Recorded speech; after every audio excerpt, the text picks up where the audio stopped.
This is the Shoulda Bet More podcast, presented by Goal Boys Network. Here's your host, Will Hill.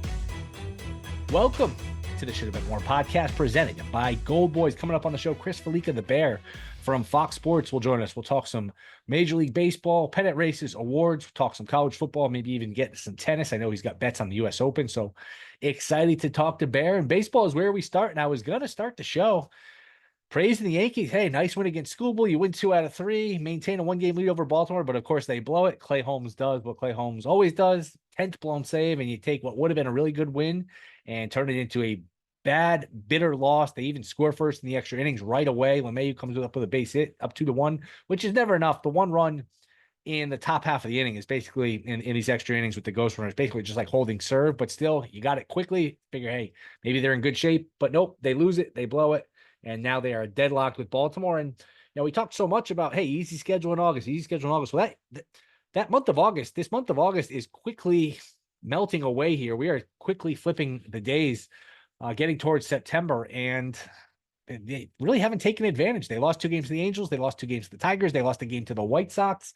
So this soft schedule that they were supposed to beat up on, it hasn't come to fruition, hasn't turned out that way. Now, the positive side is, boy, the Yankees and the Orioles, they are just like mirror images, spitting images. They are twins because they're just both so consistently inconsistent, where Baltimore loses a couple games this weekend to the Red Sox, and both of them are not that good. I mean, I guess we're at the point now where we have a long enough sample size. These teams started the season back in March. I mean, think about it. It was the day the Sweet 16 took place, UConn versus San Diego State and all those games.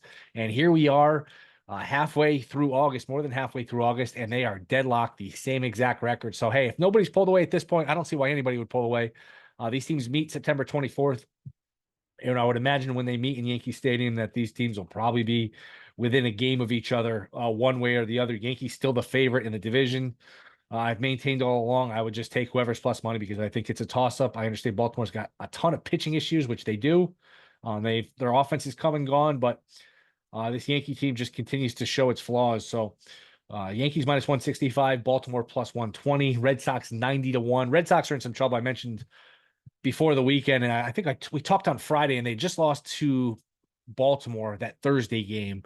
And I see, Boston's in some trouble here, some danger zone, because their next 6 games or whatever are against the Orioles and against the Astros all on the road. Well, they won the following 2 against Baltimore, then they lose on Sunday. So you get a split in Baltimore. You really can't ask for much more than that. The problem is Kansas City sweeps the Reds. Kansas City has the Angels now. And if the Red Sox, you're 3.5 games out. So my whole thing right now, if you look at the 12 playoff teams, Yankees, Guardians, and Astros have opened up, I think, what is a borderline insurmountable lead in the West. And then your wild card teams of Twins, whoever loses the AL East, and then the Royals up now 3.5 on Boston. I think those are your 6 in the American League. And then your 6 in the National League, Phillies, Brewers. I still think the Dodgers will win the West. Dodgers finally pick up a game on their competition as they win 2 out of 3. San Diego loses 2 out of 3. Arizona gets swept. So Dodgers, Brewers, Phillies, likely division winners. Then the 2 other teams from the NL West, Padres and Diamondbacks, and then the Braves with a 2-game lead over the Mets. Mets had a horrible loss on Sunday. Second time in 4 or 5 days they've just blown a lead late that you just can't blow. And Braves are up by 2 games. Now the Braves schedule is tough coming up, but the Mets schedule, their next 10 games, Orioles, at Padres, at Diamondbacks. So I think right now the 12 teams that would make the playoffs if they started today, I think those are going to be your 12. I don't think the Mets are catching the Braves, even though it's only 2 games and they both kind of have tough schedules. I don't know that the Mets get through this West Coast trip intact and within shouting distance. And I think the AL teams are set. I think the NL teams are set. So I don't know that as wide open as this is, as streaky as these teams have been, and we've got like a quarter or so of the season, we might be stuck with our 12 teams. It might just be a matter of jockeying and, who wins the division, who goes in a wild card in certain scenarios, which, look, that matters. I mean, it obviously matters, especially, the AL East, Yankees and Orioles. You don't want to be playing that 2 out of 3 just to survive. And then your pitching's all screwed up for the next round. And I know these teams have done well, but you'd rather avoid that round altogether, regardless of what has happened here these last couple of years with these teams that have buys not playing well. So that's the baseball. We'll talk more about it with the Bear momentarily here. Bad loss for the Yankees, bad loss for the Mets. Diamondbacks got swept. They were due to cool off. They lost a couple bad games to the Rays.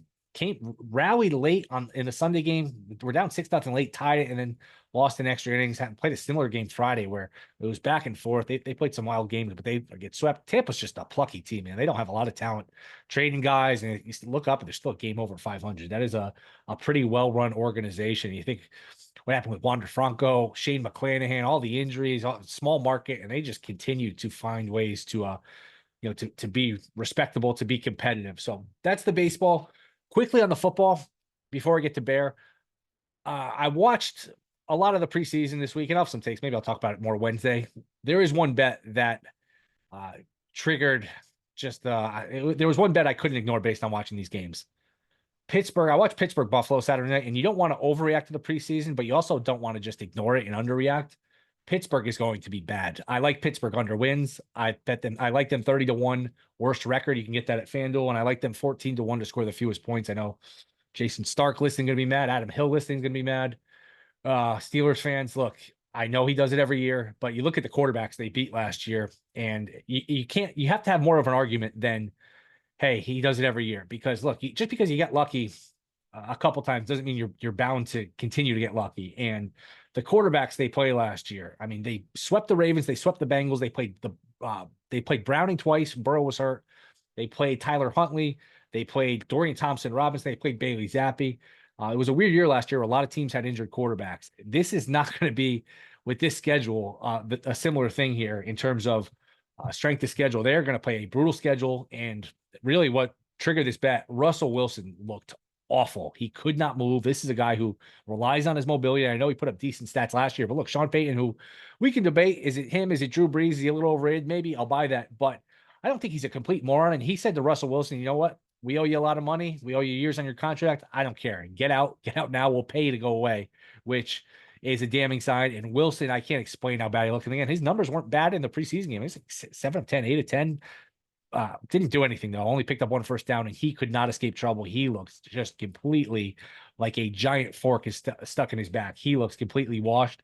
And Fields is not a starting quarterback. I know Fields runs, and Fields might actually win that starting job. If you see a plus 300 on Fields to be the starting quarterback week 1, you might want to take it, because I don't know how you run Wilson out of there. And again, it's all the caveats of it's the preseason. Wilson's coming off an injury. Maybe he wasn't 100%. Maybe he'll look different here in a few weeks, and this will look stupid. I understand all that, but I am so down on Pittsburgh. I believe in the old saying, hey, when you have two quarterbacks, you have no quarterback. And Pittsburgh has no quarterback. They have a brutal schedule. And it's just sometimes luck runs out. I have a feeling luck's going to run out, where the ball is just bounced their way. You can call it good coaching, good this. They're tough. Okay, they take care of the ball, all of that. We'll see. I'm not buying it. I think there's a chance Pittsburgh has a top 5 pick this year. I think they're going to be that bad. I really do. I just don't think they have a quarterback, and I think their schedule is going to eat them up. So Pittsburgh, worst record. I don't think they're actually going to get it, but I do think they're going to pick top 5. And who knows? Maybe Patriots, Panthers are a little better, and you can, you know what? In your, what's it take for worst record? Probably 3 wins. I don't know that they can get to 3 wins. So it's probably that's a bet. It's probably not going to win, but maybe you get to 4 wins and the Patriots a little better, the Panthers a little better, and you can maybe dead heat at 4. Maybe just things go wrong. And I don't know. I do think top 5 is certainly in the cards. I think they are in for a long, long season. I think it finally unravels for Tomlin. They're just not a good team. They really aren't. And using the past, I think is flawed logic here for Pittsburgh. So that's the football. The baseball, we'll talk more of that with the Bear, Chris Fallica. That is next. This Shoulda Bet More podcasts. All right, Shoulda Bet More podcast. We are back. You can catch him at Fox Sports, the Bear Bets podcast. He joins us now. It is Chris Fallica. Chris, what's up, man? Thanks for coming on. Of course. What's going on, man? We'll get to some football here. We'll do some other stuff. Let's start with baseball. You have this great bet on the Braves, which I don't know that you've gotten enough credit for. I think 22-1 to miss the playoffs. Other people have gotten credit. I've somehow gotten credit. Gil Alexander's gotten credit. But you're the originator of this, so that was a good call. Look, I guess I'll ask it this way. As of now, the 12 teams that are in the playoffs, if the playoffs started today, I'm starting to get the sense those are going to be the 12 teams when the playoff starts. I just kind of think we might be set here. Again, a long way to go, but is that something you'd agree or disagree with? I'm looking. I think we are set in the AL, which I'm surprised that I'm saying that, because I thought the Mariners were, with the trade for Arena and you're getting Julio Rodriguez back. Like I would have thought they would have been, with that rotation, been in a better position to make a push to hold off the Astros, because I don't know how good the Astros really are. but I think we are definitely set with I think we have the 6 teams in the AL, and in the NL, I probably think we're set there too, which I think that leads to your second question about the Braves ticket that I do have at 22-1. I almost, we're recording this on Sunday night, and I almost did get off some of it on Sunday morning because they were only like minus 225, I think, minus 200 right around there to make the playoffs, and I could have locked in a nice little profit. So we'll see maybe if they happen to lose a game or two, and the Mets and the Giants or someone happen to win a game or two, maybe I'll be able to get a better price and get a little bit more for profit. But I think I would answer yes. I think we are set with the 12 teams. Yeah, tough loss for the Mets on Sunday. Had a lead late against the Marlins. This is the second time in 4 or 5 days Reed Garrett's killed them. Where, hey, you can't blow a 5-0 lead to the A's. You can't blow a 2-1 lead late to the Marlins. I know, hey, you won 2 out of 3. You can't win them all.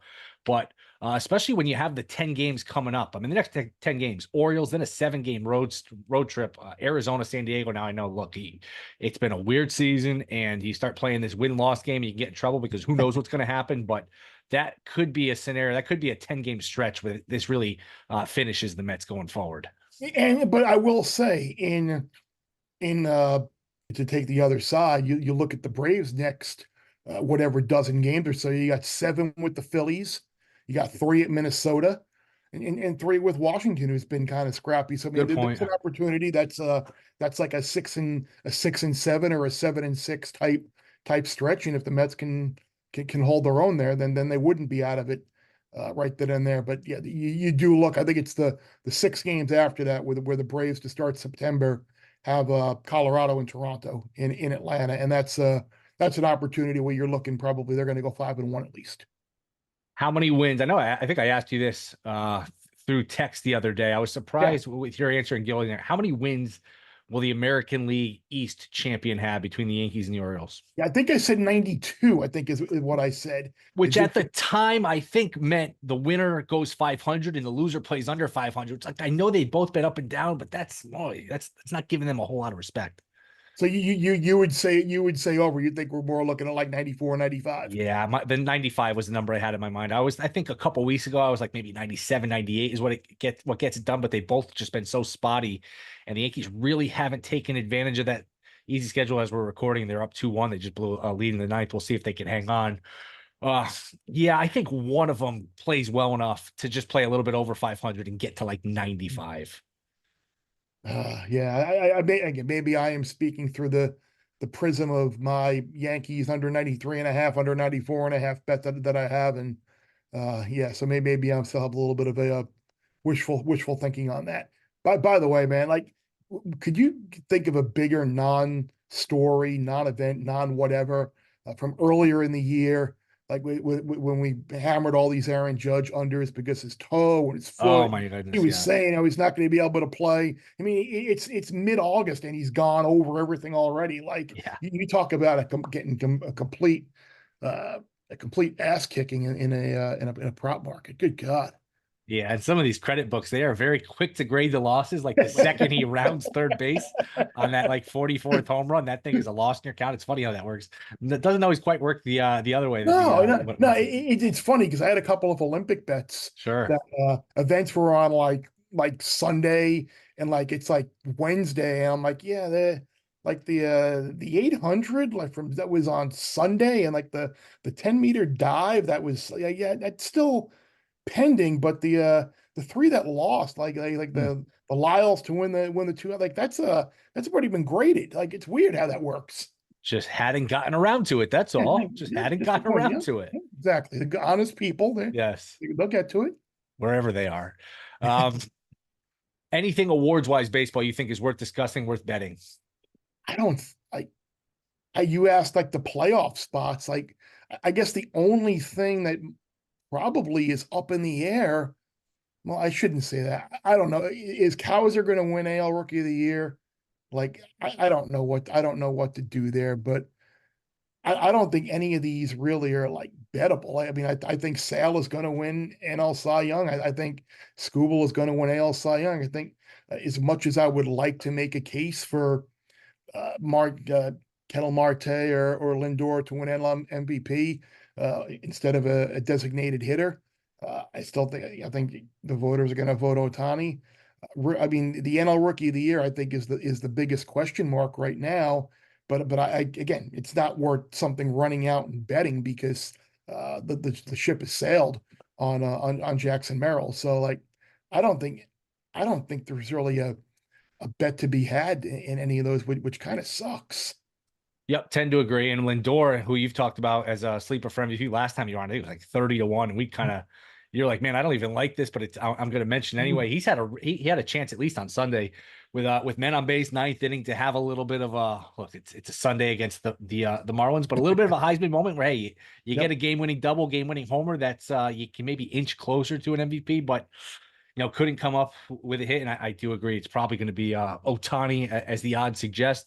Where are you with Skeens? Do you think they shut him down? I get the sense like mid-September. I don't think they're going to like, hey, September 1st, you're done and cost him Rookie of the Year and get the relationship off to a bad start. I could be wrong, but where do you stand with the whole thing? I think they're going to let him pitch as long as. Well, let me answer the question by looking at their schedule here. Where do they end the season? Like I could see them shutting him down on like Sunday, September 15th. That's exactly. I'm looking at their schedule, and it looks like 10 of their last 13 games are on the road. They got a 7-game road trip, St. Louis, Cincinnati, and they got 3 at home against the Brewers, and then 3 at the Yankees, which, by the way, could be pretty big in the division. If you're an Orioles fan, you certainly want to see Skeens pitching in that series. But it would not surprise me if you see him maybe pitch Sunday, September 15th or something like that against the Royals, and that might be it.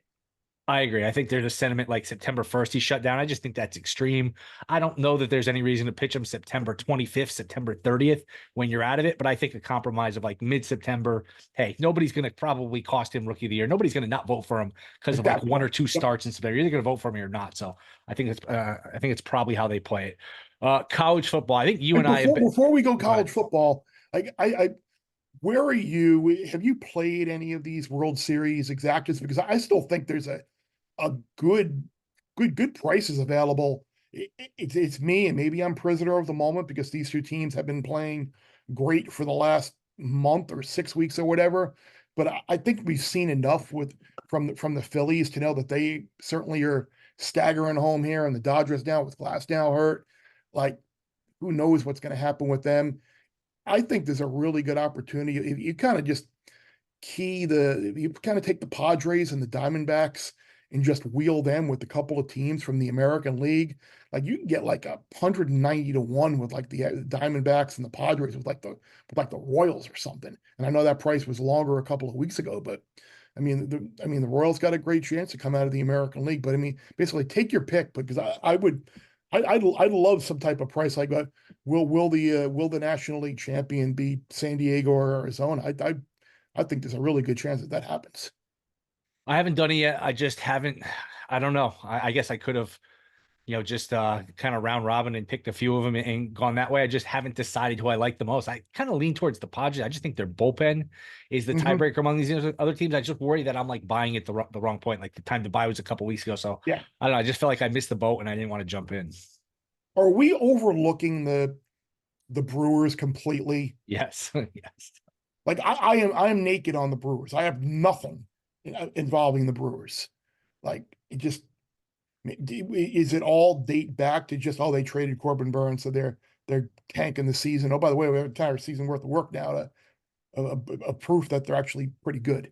So I don't know. I think it's a couple things. The essential teams, American League and National League, just never perform well in the playoffs. You could say, hey, it's 1 year to the next. There's no correlation. Maybe that's true. But I mean, remember last year and really in years past, the Twins have been bad in the playoffs. The Brewers had a bad loss in the Diamondbacks against the Diamondbacks last year. So I just think people don't respect them because of the past. Could be. Could very well be. College football. I know you and I are kind of on the same page, or have been on the same page of not loving these extra teams in the playoffs. It diminishes some of the bigger games. I don't know how you feel. I've kind of done a 180. I'm excited just because the books have to post so Yeah. much more in terms of markets to make the playoffs. A lot of the game, like the bigger games are going to mean less, but there's going to be a lot of games now that have implications that didn't in the past. Are you starting to warm up to a little bit, or you're still a little sour on it? I'm warming up because I love college football and I love games. What I'm warming up to is that I don't think the books know right now how to price odds to make the playoff. Like I don't think maybe they don't fully know the selection criteria or what how the seeding is going to go down, or like are there limited teams per conference, but like the biggest bet that I have made this offseason, I know Fez is probably going to strangle me tomorrow on the text group thread that we're on when I say this, but I have a massive money line parlay on Georgia and Ohio State to make the college football playoff. Like Georgia was like minus 600, Ohio State was like minus 600, and it was like it came out to like minus 289. I got that at FanDuel like last month, and you were able to parlay multiple teams to make the college football playoff. I'm like, I don't think they realize that Georgia is going to have to go 8-4 basically to Yeah. not make the college football playoff. Ohio State's going to have to go 9-3, maybe, or 8-4 for sure, not to make the playoff. And just like the likelihood of that happening isn't great at all. So I just took the two big prices of preseason, number one, and number two, and cut the price basically in half, a little more than half to make the playoff. And then I did play Penn State to make the playoff at minus 140. Again, I don't think there's a Power Four team out there that the playoff expansion and the realignment in the conferences benefited more than Penn State. If you go back the last, I think it's like 8 years or so, 6 times they would have made it on selection day in the top 12. I'm not a Drew Aller fan. Maybe the change in coordinator again, maybe he'll get it right this time, and Koltonecki will be able to kind of get him out of his check down, look to the tight end, seeing ghosts or whatever, and make him play better. But they had the best defense in the country last year, and Tom Allen now replaces Manny Diaz, who's at Duke. Still have a really, really good defense. You bring in Julian Fleming, a wide receiver from Ohio State. Their backs are good with Allen and Singleton. Like I think all the pieces are there. They don't play Michigan this year. I think 10-2 is a baseline. Anything less than 10-2, I think, would be a surprise. And even at 9-3, I think they would have a chance to make the playoff. But Penn State, I got them to make the playoff like minus 142. I don't know what it is right now as of this recording. And the Yankees lose. The Yankees lose. Brutal loss, just a brutal loss. Yep. You felt like the 1-0 wouldn't be good enough, but once you got to the night, hey, maybe they're actually going to do this. Would have been a really good win to beat Scoobel. Stroman pitched a good game. It's just, man, it's just the bullpen's not good enough. If it's not the starters, it's the bullpen giving it up. If the starters actually throw a good game, which is a rare case now, so it's a flawed team. Look, it's wide open. They're now tied. Every team in baseball is flawed. Yeah, but boy, I just feel like their flaws are fatal. They don't have enough good relievers. They just didn't do enough for my liking at the deadline. They really didn't. And it's starting to show up. It really is. That's a bad loss. You can't trust Holmes. I mean, they don't have a replacement for him, so they're just gonna have to live with it and hope. You put Holmes in a one-run game. You just hope somebody hits 2 or 3 line drives at somebody because he's not going to fool anyone. This sounds weird to ask. Do you like anybody in the games this week? We have college football games this week. I will be fully transparent with Georgia you. Tech, Florida State, shitty games. It feels like everybody's on Georgia Tech to plus the points, pull an upset. I don't know. I don't know if I can get behind the numbers. Certainly, the number has come down now, where you're certainly not getting the best of the number there. What else do we have here on the slate for this weekend? Not much, to be honest. I think we like Hawaii, Delaware. Let's see. I'll pull it up. I mean, you can take it this week. You can take it. Nevada. Go ahead. Yeah, SMU, Nevada, Florida State, Georgia Tech, and then you got your Montana State, New Mexico, where you got the FCS teams. That's 9-point favorite over Mexico. I wonder about, is it maybe worth taking? I can't pull the ridiculous things you say week one in college football. But is it worth taking Delaware State plus 38 against Hawaii. I mean, everyone's talking about Hawaii against UCLA. I think Hawaii had an incident with one of their wide receivers that maybe he's going to serve a suspension for this game so we can play against UCLA. I could understand. Again, I don't know how good Delaware State is in the FCS. I remember them being a part of a college game day game at North Dakota State when game day went to Fargo for the first time. But I'm not sure if the old Hornets have improved their program to a respectable FCS level yet. But I could see this being a bit of a sleepwalk type game for Hawaii in second half. Get your backups in there and focus on UCLA. I could get behind Delaware State plus 38. How about the weekday games the following week? North Dakota State, Colorado.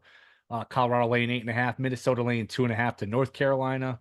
Then we have the Friday games, Michigan State laying 11.5 to Florida Atlantic, and then Oklahoma, Temple, Stanford, TCU laying 8.5. Some people bet Stanford. I know some people like Stanford. They like the coach. Any of those jump out to you? Yeah, I kind of like Michigan State laying the 11.5 against FAU. I think FAU they've kind of taken a little bit of a downturn the last couple of years. Michigan State with Jonathan Smith coming in there, bringing in some of his players from Corvallis. I think he's trying to kind of instill his system and kind of rebuild that program from where Mel Tucker left it after the way he departed. I get behind Michigan State laying 11.5. I don't have a feel on the Temple Oklahoma game, but I did play Temple under 2.5 wins. They are might be the worst team in major college football this year. If not, they're one of the 3 or 4 worst. You go down that schedule, I can't find 3 wins. If they beat me, fine. I can't find one win. Yeah, no, that's the thing. Like you lose Warner, who transferred over to Rice, like your quarter. Like, how are they scoring points? I mean, they had trouble scoring points last year with him. So yeah, I think old Stan Drayton's team is in for a rough season. And then I thought this Colorado number was going to go the other way. Like I thought this number would be coming down. It might be under 7 by now, but it's hanging around there at 8.5 at DraftKings, 9.5 at Circa. Like, I don't know how North Dakota State is going to slow them down on offense, but at the same time, do you want to lay close to double digits with the team that they have problems up front? Defensively they're not great. Maybe the Bison just kind of maybe find themselves in a game where they can kind of slow the game down, run the ball, control the trenches, and kind of hang around. So I don't know if I'm looking to get involved in that. I don't see why Minnesota is a 2.5 point favorite. I don't know how good they are. Again, I don't know how good North Carolina is going to be, but they did make some changes on the defensive side of the ball that I think will improve themselves. Quarterback obviously remains to be seen. With Max Johnson's there now, so we'll see if he can be a little bit of a steady hand there. Obviously, he does not have a high ceiling as Drake May has, but I don't know. I can't lay 2.5 with Minnesota. I'd be inclined to take the Tar Heels here on Thursday. Can you imagine the reaction? Can you imagine the news cycle if Colorado and Deion lose to North Dakota State? Yeah, I can. That's what you call a rundown killer. Basically, I get this picture sitting here on Friday morning with our big noon rundown meeting. But okay, well, how are we going to react to Colorado now? So we weren't planning on talking Colorado week 1, being that they didn't play on Saturday. But yeah, that'll be interesting. And how those meetings, those shows goes. You know what the question would be: is Deion on the hot seat? That's where it goes right from. Hey, should he be the next coach at Alabama last year? Can he win a national championship? Can he make the playoff? If they ever lost that game, is he on the hot seat? That's how it works. It's funny. When I was doing a show with Stu Gatz a couple of weeks ago, he asked like the coach whose seat is the hottest, and Ryan Day is the obvious answer. And someone said Billy Napier, and I actually said Deion.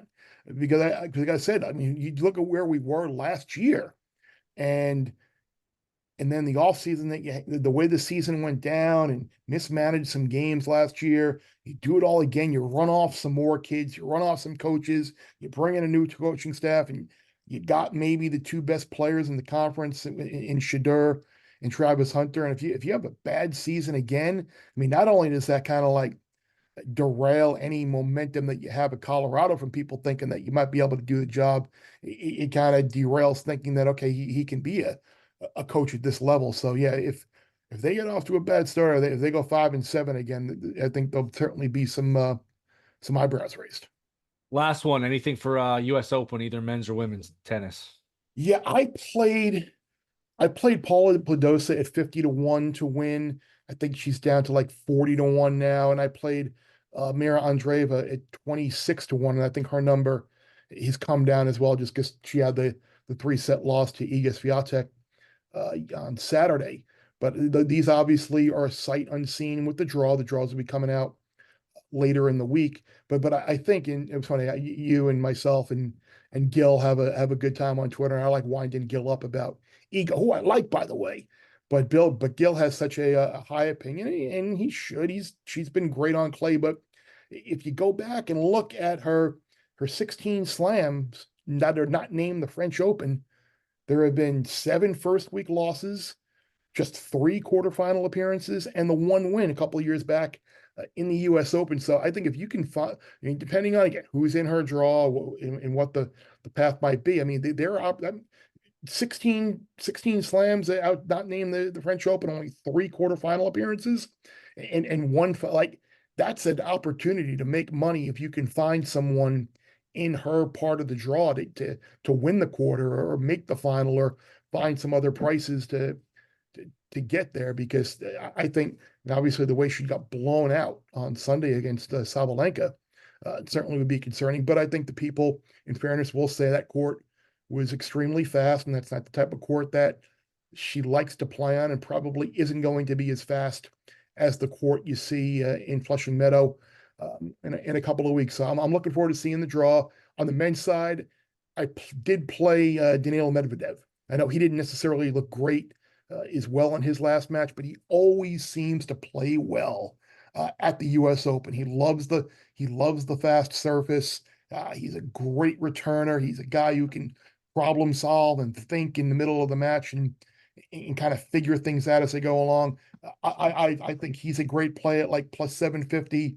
We'll see about Alcaraz if he can rebound from the loss that he had the other day against Gael Monfils, which certainly I don't think anybody saw coming. Bear, appreciate it, man. Let everyone know where they can find you, and thanks again for a few minutes. Yeah, of course, no problem. Yeah, Bear Bets Podcast. We'll have a couple more episodes out this week. You, me, Sammy, and Jeff. Some more NFL, some more college football. Probably throw maybe a random baseball curveball in there, or something maybe U.S. Open related as well once that draw comes out. Twitter, foxsports.com, bunch of articles, and then next week, big new kickoff is here. So we're really fired up for the season, my man. Summer went by fast, man. It certainly went by fast. It's hard to believe we're winding down here and getting ready for the season, but I appreciate it, man. We'll do this again soon. Thank you. Absolutely, man. Anytime, bud. All right. Thank you to Chris Fallica. We will be back Wednesday. Rate, review, subscribe. See you then.